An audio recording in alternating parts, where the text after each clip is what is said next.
Well, a lot of people are skeptical about diets and what they can and cannot do. But for a long time, I was following or trying to follow tips outlined in this book, The Protein Power, written by Michael Eades and Mary Dan Eades, and they're both doctors. But this book is highly technical, and the program sometimes can be hard to stick to. So recently I picked up the later book. I think it's written in 2003. Yeah, so there's pretty much no science talk here. It's written in a pretty simple language, easy to understand, and it's much thinner. Compare this one with the Protein Power. So I picked up this copy, and I just want to read 2 pages out of this book.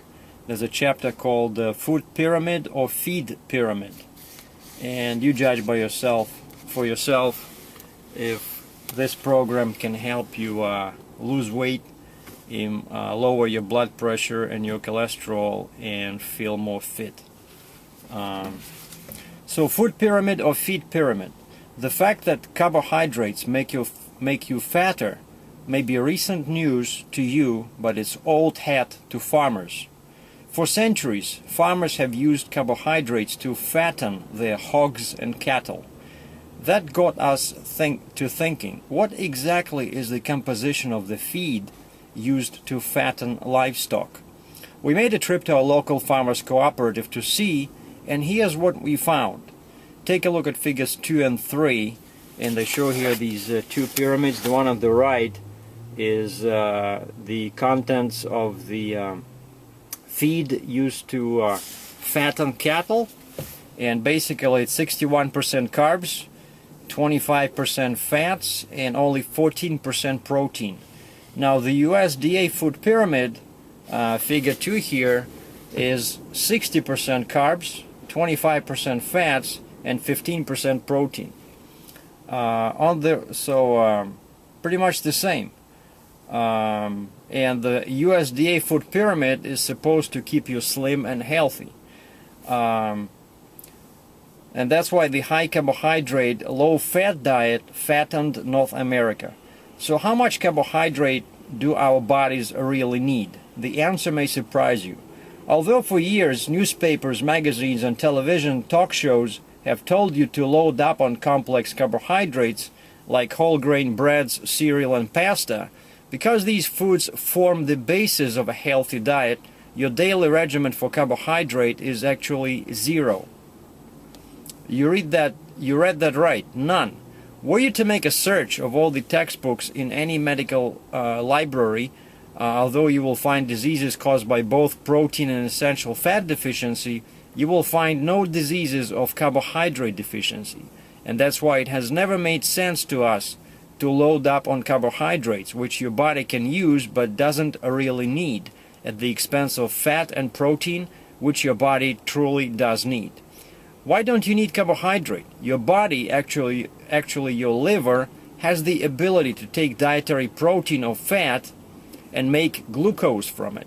The liver can make a couple of cups of sugar each day, which is more than enough to provide glucose for the few tissues in the body that prefer to use it.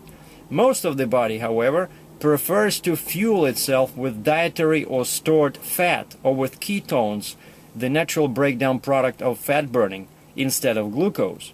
Incredible as it may sound, you could do quite nicely without ever eating another bite of starch or sugar, as long as you had plenty of protein and fat.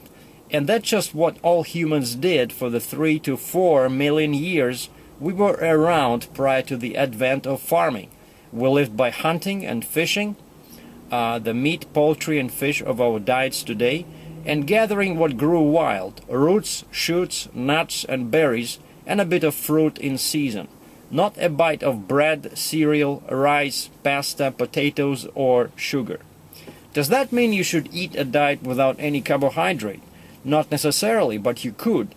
And when you are initially working to correct your health, lose weight, control your blood sugar, or lower your cholesterol and triglycerides, I hope I'm pronouncing that correctly, or blood pressure, you'll want to focus on limiting carbs more stringently. So I want to emphasize, if you want to lower your blood pressure, the triglycerides and cholesterol, you want to limit your carbs. Critics of the low-carb approach have traditionally pointed to these lowest carb corrective phases of the diet and decreed them to be too restrictive for long-term use. The irony is that you don't have to stay on the restrictive phase for the long term. They're merely an effective tool to correct the problem quickly. Once you near your goals in weight or health, you can become more liberal with your carb limits, expand your intake of foods, and enjoy eating an even wider variety of fruits, veggies, and even some higher carb foods occasionally. Although an ultra-low carb diet of fresh meat, fish, greens, and green veggies will provide all the essential vitamins and minerals needed for good health, it can become monotonous.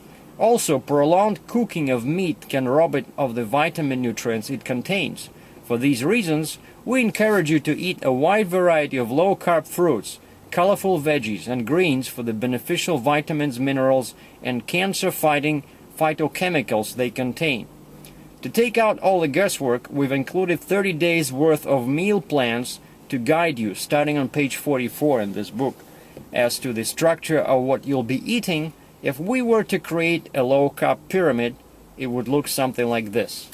And there's a little diagram here. And basically at the bottom is proteins and good quality fats. In the middle, the pyramid is split in two parts, veggies and fruits. And the top, the smallest portion of the pyramid, is other carbs.